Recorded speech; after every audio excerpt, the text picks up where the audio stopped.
News పలాసలో Falaknuma express కి పెను ప్రమాదం తప్పింది. 12704 సూపర్ ఫాస్ట్ ఎక్స్ప్రెస్ కప్లింగ్ ఊడిపోవడంతో రెండు భాగాలుగా రైలు పడిపోయింది.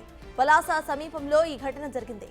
రైలు రెండు భాగాలుగా విడిపోవడంతో ప్రయాణికులు ఆందోళనకు గురయ్యారు. విషయం తెలుసుకున్న రైల్వే అధికారులు ఘటనా స్థలానికి చేరుకున్నారు. ఫలక్నుమా ఘటన ప్రభావం పలు రైళ్ల రాకపోకలపై పడింది. ఆ మార్గంలో వెళ్లే రైళ్లు ఆలస్యంగా నడుస్తున్నాయి.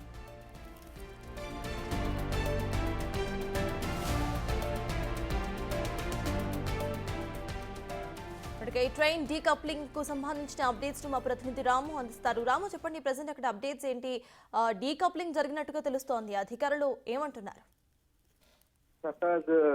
ఫలక్నామా ఎక్స్ప్రెస్ కి పలాస సమీపంలో పెను ప్రమాదం తప్పింది. 7:30 సమయంలో సికింద్రాబాద్ వస్తున్న ఫలక్నామా ఎక్స్ప్రెస్ కు 7:30 సమయంలో కూడా 7వ బోగి నుంచి కూడా మొత్తం మధ్యలో రెండు భాగాలుగా విడిపోయింది. అయితే విడిపోయిన తర్వాత వెంటనే కూడా స్థానికంగా ఉన్న కొంతమంది కేకలు వేయడం, మరోవైపు వెనకాతలో ఉన్న గార్డు దాన్ని పరిశీలించడంతో వెంటనే డ్రైవర్ కి సమాచారం ఇవ్వడంతో రన్నింగ్ లో ఉన్న ట్రైన్ ని కూడా వెంటనే ఆపడం జరిగింది. అయితే రన్నింగ్ లో అప్పటికే అది పలాస మందస నుంచి బయలుదేరిన కొద్దిసేపటికే సుమాదేవి రైలు స్టేషన్ సమీపంలో అది పట్టాలు తప్పినట్టు కూడా అధికారులు అయితే గుర్తించారు. వెంటనే కొంత దూరం వెళ్ళిన తర్వాత అక్కడ ఇంజిన్ ఒకవైపు బాక్సులు ఏదైతే 7వ బాక్స్ నుంచి మిగిలిన బాక్సులన్నీ కూడా కొంత దూరం ప్రయాణించి పట్టాల మీద ఆగిపోవడం జరిగింది. అయితే ఈ సమయంలో వెంటనే కూడా ఏదో జరుగుతుందని కూడా భావించిన మొత్తం ప్రయాణికులు కూడా ఆందోళనకు గురయ్యారు. వెంటనే ట్రైన్ అయిపోయిన వెంటనే కూడా అధికారులు కిందకి దిగిన వెంటనే కూడా సమీపంలో ఉన్న మందస రైల్వే అధికారులకు సమాచారం అందించారు. హుటాహుటిన రైల్వే అధికారులు అందరూ కూడా అక్కడికి రావడం జరిగింది. దీనికి సంబంధించి ఏదైతే ఏం జరిగింది,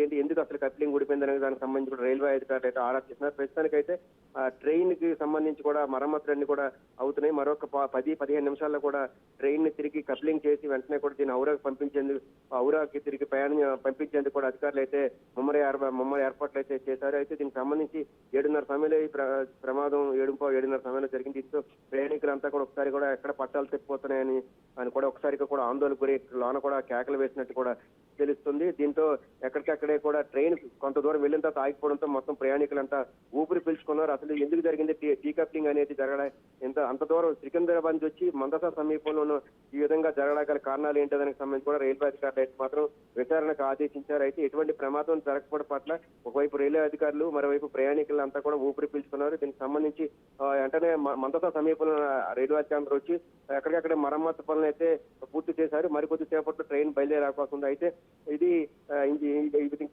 అంటే ఇంత ప్రమాదానికి గల కారణాలపై కూడా ఆరా తీస్తున్నారు. అయితే 7:30 సమయం నుంచి కూడా ఇంచుమించుగా ఇప్పుడు 9 అయింది. 2:30 గంటల నుంచి కూడా ఇది చాలా బిజీ లైన్. చాలా వరకు కూడా ఇంచుమించు 3-4 ట్రైన్లు వెళ్లాల్సి ఉంది.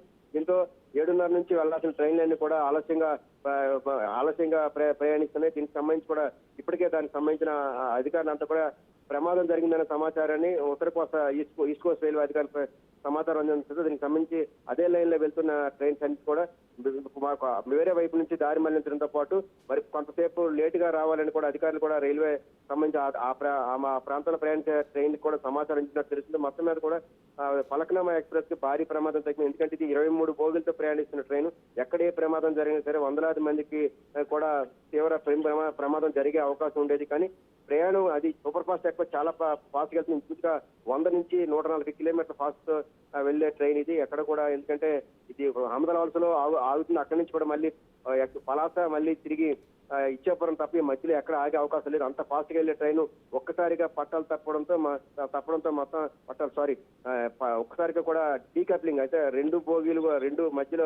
ట్రైన్ మధ్యలో విడిపోవడంతో ఒక్కసారిగా కూడా అధికారులంతా కూడా కంగుతున్నారు. దీనికి సంబంధించి వెంటనే కూడా మరమ్మతు పనులు అయితే పూర్తయి దీంతో 7:30 నుంచి ఇప్పటి వరకు కూడా ఆ ప్రాంతంలో వెళ్లే రైలుకి అయితే కొంత అంతరాయం జరిగింది. ఎక్కడ ఎటువంటి ప్రమాదం జరగకపోవడంతో రైల్వే అధికారులు అయితే మాత్రం ఊపిరి పీల్చుకున్నారు సార్.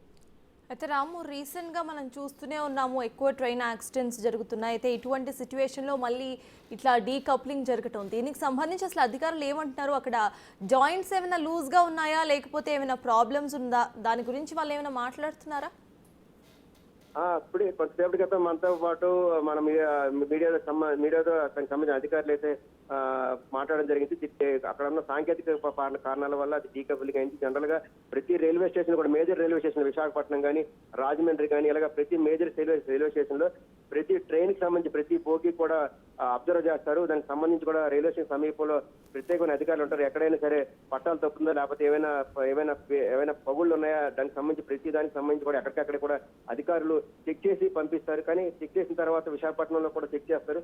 పంపించిన తర్వాత అప్పటికైతే ఇది ఎటువంటి సమస్య రాలేదు. ఏదైనా అంటే ఒక సమీపంలో ఉన్న కపిలింగ్ సంబంధించి ఎక్కువ కాలం కానీ ఏదైనా వాడుకలో ఉండి దానికి సంబంధించి ఏమైనా పగుళ్ళు వచ్చినా ఉన్న ఫలంగా కూడా అప్పుడప్పుడు ఇలాంటి ప్రమాదాలు జరిగే అవకాశం ఉంటుంది. కానీ ఎటువంటి ప్రమాదాలు జరగకుండా ముందస్తు చర్యలే చేపడతారు. కానీ అనుకోకుండా ఇలాంటి ప్రమాదాలు ఒక్కసారి జరిగే అవకాశం ఉంటుందని కూడా అధికారులు స్పష్టం చేస్తున్నారు. దీనికి సంబంధించి కూడా ఎక్కడైతే ఇది చెకింగ్ జరగాలో దానికి సంబంధించి ఆయా అధికారులకు అయితే ఆదేశాలు జారీ అవుతాయి. ఎట్టి పరిస్థితులు కూడా ఇది ముందు రైల్వే స్టేషన్ ప్రధానమైన railway station Visakhapatnam railway station లో చెక్ చేసి పంపిస్తారు. అటువంటివి ఏమైనా ఇబ్బందులు ఉంటాయి. ఎందుకంటే ట్రైన్ మధ్యలో 100 నుంచి 150 కిలోమీటర్ స్పీడ్ తో వెళ్లాల్సిన ట్రైన్ ఏ ప్రమాదం జరిగినా సరే వందలాది మందికి ప్రాణాలకు ముప్పు కాబట్టి చెక్ చేసి పంపిస్తారు. కానీ చెక్ చేసిన తర్వాత కూడా ఇటువంటి ప్రమాదం ఎందుకు జరిగింది, ఎక్కడైనా సరే అధికారుల నిర్లక్ష్యం లేకపోతే ఉద్యోగులు సాంకేతిక పరమైన ఉద్యోగులు ఏమైనా నిర్లక్ష్యం వహించారా, కప్లింగ్ సంబంధించి ఏమైనా పూర్తి స్థాయిలో సరిగ్గా చేయకుండా ఏమైనా సరే నిర్లక్ష్యం వహించారా అనే దానికి సంబంధించి కూడా దీనికి ముందు రైల్వే స్టేషన్ ఎక్కడైనా సరే సరిగ్గా చెక్ చేయలేదనే దానికి సంబంధించి కూడా ఆరా తీస్తున్నట్టు కూడా ఈస్ట్ కోస్ట్ రైల్వే అధికారులు అయితే స్పష్టం చేస్తున్నారు. ఖచ్చితంగా కూడా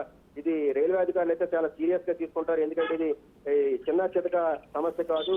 వందలాది మంది 23 బోగీలతో కొన్ని వందల మంది ప్రయాణించే ట్రైన్ కాబట్టి ఖచ్చితంగా కూడా ఏం జరిగింది, ఏమైనా అధికారుల నిర్లక్ష్యం ఉందా అనే దానికి సంబంధించి కూడా ఆరా తీస్తున్నట్టు కూడా అధికారులు స్పష్టం చేస్తున్నారు. సార్ రైట్, థ్యాంక్ యూ రాము.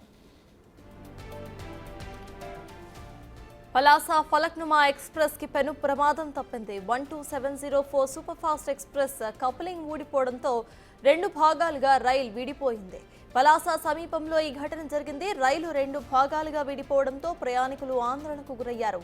విషయం తెలుసుకున్న రైల్వే అధికారులు ఘటనా స్థలానికి చేరుకున్నారు. ఫలక్నుమా ఘటన ప్రభావం పలు రైళ్ల రాకపోకలపై పడింది. ఆ మార్గంలో వెళ్లే రైళ్లు ఆలస్యంగా నడుస్తున్నాయి.